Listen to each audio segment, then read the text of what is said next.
గీతాంజలి. ప్రస్తుతం మనతో పాటు భారతీయ శంకరపీఠం వ్యవస్థాపకులు, ప్రముఖ ఆధ్యాత్మికవేత్త, జ్యోతిష్యులు, బ్రహ్మశ్రీ అన్నవరపు తిరుపతిమూర్తి అవధాని గురుగారు ఉన్నారు. వారితో మాట్లాడదాం.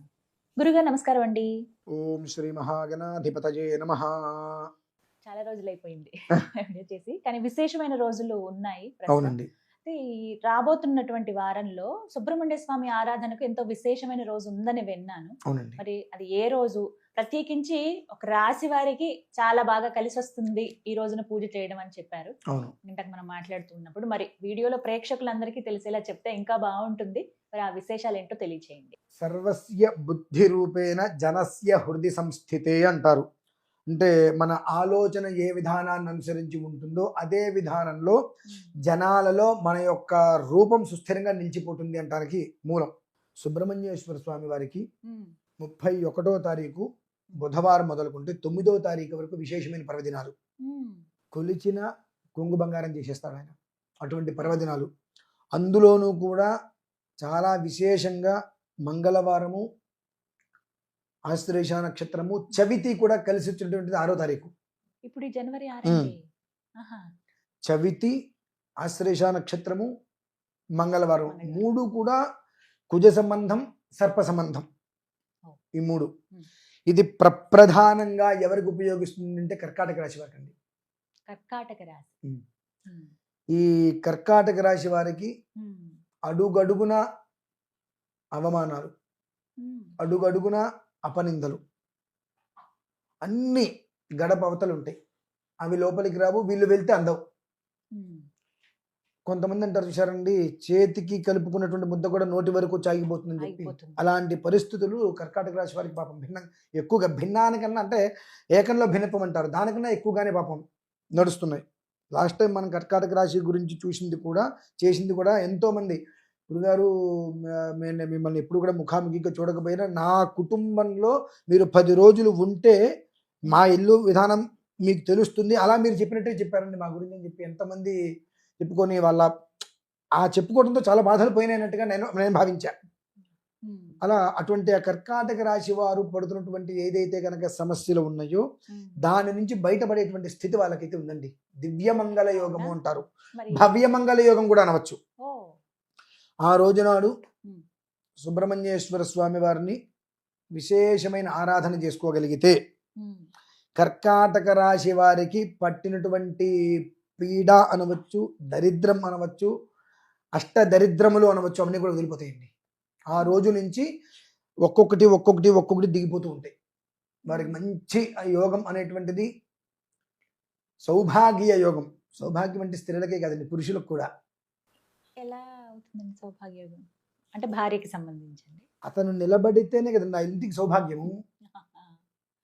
ఆవిడ బొట్టు పెట్టుకోవడం సౌభాగ్యం కాదు, అతను నిలబడితేనే ఆ ఇంటికి సౌభాగ్యం. సౌభాగ్యం అనేటువంటి మీనింగ్ ప్రధానంగా పురుషుడే అండి. ఆ పురుషుడు పడేటువంటి కష్టాల వలన, వివాహం చేసుకున్న కష్టాలు, వివాహం జరగక కష్టాలు, దగ్గరకు చాగిపోయి కష్టాలు, ఉద్యోగంలో ఎదగలేక కష్టాలు, అన్ని రకాల సమస్యలు కూడా కర్కాటక రాశి వాళ్ళని అలా పట్టేసింది. అందులో నుంచి కర్కాటక రాశి ప్రధానం. ఆ కర్కాటక రాశి వారు ఇంతకాలం నుంచి పడుతుంటున్న వాటి నుంచి బయటపడి జనవరి, ఫిబ్రవరిలోనే సౌఖ్య యోగాన్ని కూడా వాళ్ళు చూసేటువంటి భాగ్యం అయితే ఉందండి అక్కడ. మరి ఏం చేయాలంటారు ఆ రోజున వారు? ఒకటి, ఎక్కడైనా సరే సుబ్రహ్మణ్యేశ్వర స్వామి వారికి ఆశ్లేష నక్షత్ర శాంతి, ఆశ్లేష బలి కాదండి, ఆశ్లేష బలి అనేటువంటిది 100కి 90 మందికి 99 మందికి అర్హత లేదు, ఉండదు. అది ఎవరో ఒకరికి మాత్రం ఎక్కడో అర్హత ఉంటుంది. ఆశ్లేష నక్షత్ర శాంతి అనేటువంటిది ఉంటుంది.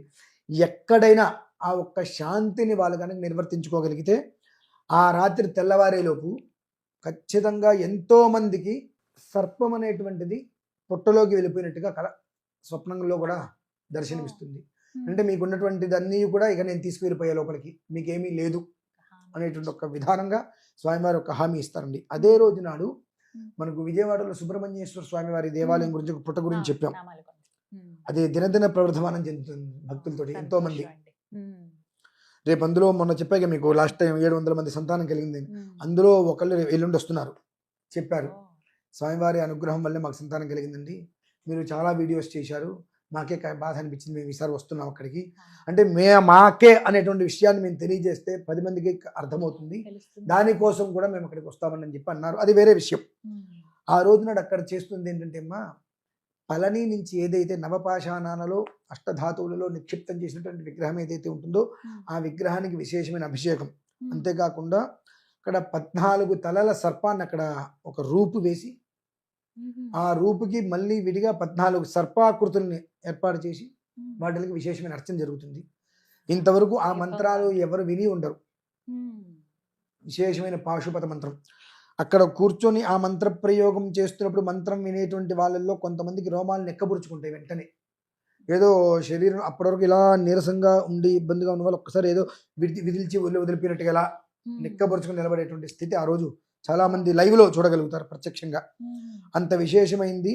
చవితి, ఆశ్లేష నక్షత్రం, మంగళవారం 3 ఏకధాటిగా కలిసి రావడం అంటే ఎన్నో రకాలుగా సమస్యల్ని అధిగమించలేక సమస్యల్ని తట్టుకొని ఉండలేక సతమతమవుతున్న వారు కర్కాటక రాశిలో ఉన్న ప్రతి ఒక్కరికి కూడా మోక్షానికి మూలం ఆ రోజు నుంచి 9వ తారీఖు వరకు అమ్మది. ఆ రోజు 9వ తారీఖు వరకు జరుగుతుంది. 9వ తారీఖు షష్ఠి ఉత్సవం ఉంటుంది, అది వేరే విషయం మళ్ళీ. కానీ 6వ తారీఖు నుంచి 9వ తారీఖు షష్ఠి వరకు చవితి, పంచమి, షష్ఠి.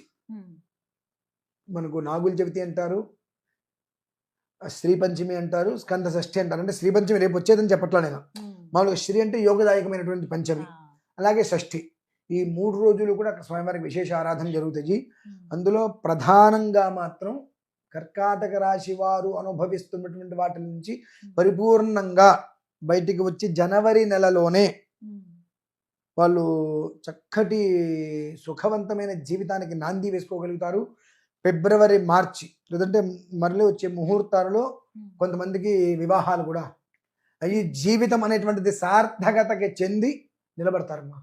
అంత విశేషమైనటువంటి పర్వదినం మాత్రం రేపు 6వ తారీఖు ఉంది. ఎక్కడైనా చేసుకోవచ్చు. అక్కడే ఎందుకు చేస్తున్నారండి మరి అంటానికి ఏంటంటే, మనకు మేడి చెట్టు ఉంటుందండి ఒకటి.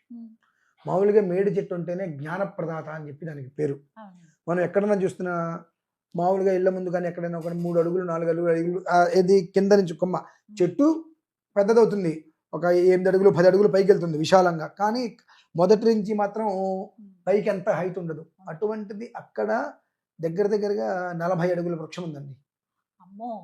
ఖచ్చితంగా స్వామివారి మెట్లకి మొదట్లోనే, ఆలయ మెట్లకి మొదట్లోనే అంత పెద్ద వృక్షం ఉంది. దాని నుంచి చక్కగా నేను కూడా స్వామివారిని విగ్రహాన్ని తీసుకుని అక్కడి నుంచి పైకి వెళ్తుంటే పింకు, ఆ పింకు కలర్ లో ఉండేటువంటి పళ్ళు అలా కింద పడ్డాయి చక్కగా. అంటే ఆ మేడి వృక్షం అనేటువంటి చాలా విశేషం. స్వామివారి యొక్క పాదాల దగ్గరికి మేడి చెట్టు యొక్క శిరస్సు వెళ్తుందమ్మా, దాని ప్రభావం అలా వస్తుంది. పర్టికులర్గా పైకి వచ్చి కనుక అటు మేడి వృక్షని పుట్టని చూస్తే ఇలా ఉంటుంది. అది పుట్ట ఇక్కడ ఉంటుంది, కింద నుంచి 30-40 అడుగులు పైకి వచ్చి ఆ వృక్షం యొక్క శాఖలు కొమ్మలు ఇలా వస్తాయి స్వామివారి మీదకి. అంతకు మించిన యోగం ఇంకేం కావాలమ్మా? మేడి వృక్షం ఉంటేనే జ్ఞానప్రదాత, ఐశ్వర్యప్రదం అని చెప్పి మనం పెద్దవాళ్ళు అంటుంటారు చాలా. అటువంటి ఆ రెండిట్ల సంయోగం అక్కడ ఉందమ్మా. కనుకనే అక్కడే నిర్వహించడానికి నేను మూల కారణం ఏమిటి అని అంటే, శక్తియుత క్షేత్రంగా ఉంటుంది, రహస్యకృతంగా ఉండేటువంటి శక్తియుత క్షేత్రం. అక్కడికి వచ్చిన వాళ్ళకి మాత్రమే ఆ అనుభూతిని పొందగలుగుతారు. ఇక్కడ నేను చెబితే కాదు, ఇక్కడికి వచ్చిన ప్రతి ఒక్కరు కూడా అనుభూతిని పొందిన వారు ఉన్నారు చాలా మంది. కాబట్టి అక్కడ అనేటువంటిది నేను దగ్గరుండి నిర్వర్తిస్తున్నా. ఎక్కడైనా చేసుకోవచ్చు ఆ విధానం. అక్కడ నేను దగ్గరుండి ఆ విగ్రహానికి ప్రత్యేకంగా పళని నుంచి వచ్చిన విగ్రహానికి అభిషేకము, 14 ముఖాలతో సర్పాకృతిని వేసి మళ్ళీ 14 సర్పాలని అక్కడ బింబరూపంలో ప్రతిష్ఠ చేసి దానికి అర్చన ఆరాధన జరుగుతుంది విశేషంగా. అది ఆ రోజు ఉదయం 8:30కి ప్రారంభం అవుతుంది, 9 గంటలకు అవుతుంది. పూర్తయ్యేటప్పటికి దరిదాపుగా 1:30, 2, 3 కూడా అయినా ఆశ్చర్యపోకుండా ఆ రోజు 14 సర్పాకృతికి సంబంధించిన హోమం జరుగుతుంది. కర్కాటక రాశి వారికి ఉన్నటువంటి ఏదైతే కనుక శారీరక మానసిక శ్రమకి ఫలితాలు లేకుండా ఇబ్బందులు పడుతున్నారు వారందరికీ కూడా సమగ్రమైన ఫలితానికి నాంది అమ్మ రోజుతో. అమితను చక్కగా ఖచ్చితంగా చెప్తా. వీలున్న వాళ్ళు జనవరి 6వ తారీఖు నామాలకొండ విజయవాడ అండి. అక్కడికి వెళ్ళి సుబ్రహ్మణ్య స్వామివారు ఎంచుకున్నటువంటి ప్రదేశం అది. ఎంతో పెద్ద పుట్ట ఉంటుంది. ఎంతో మంది అక్కడికి వెళ్ళి సంతాన భాగ్యాన్ని పొందారని చెప్తారు. మరి మంగళవారం రోజు చాలా విశేషంగా స్వామికి అనుకూలమైన నక్షత్రం కావచ్చు, ఆ రోజు చవితి ఉంది, మంగళవారం అన్ని స్వామికి ఇష్టమైనవే. మరి ఆ రోజున దర్శించుకునే ప్రయత్నం అయితే చేయండి. చాలా సంతోషం గురుగారు, నమస్కారం. పరమేశ్వర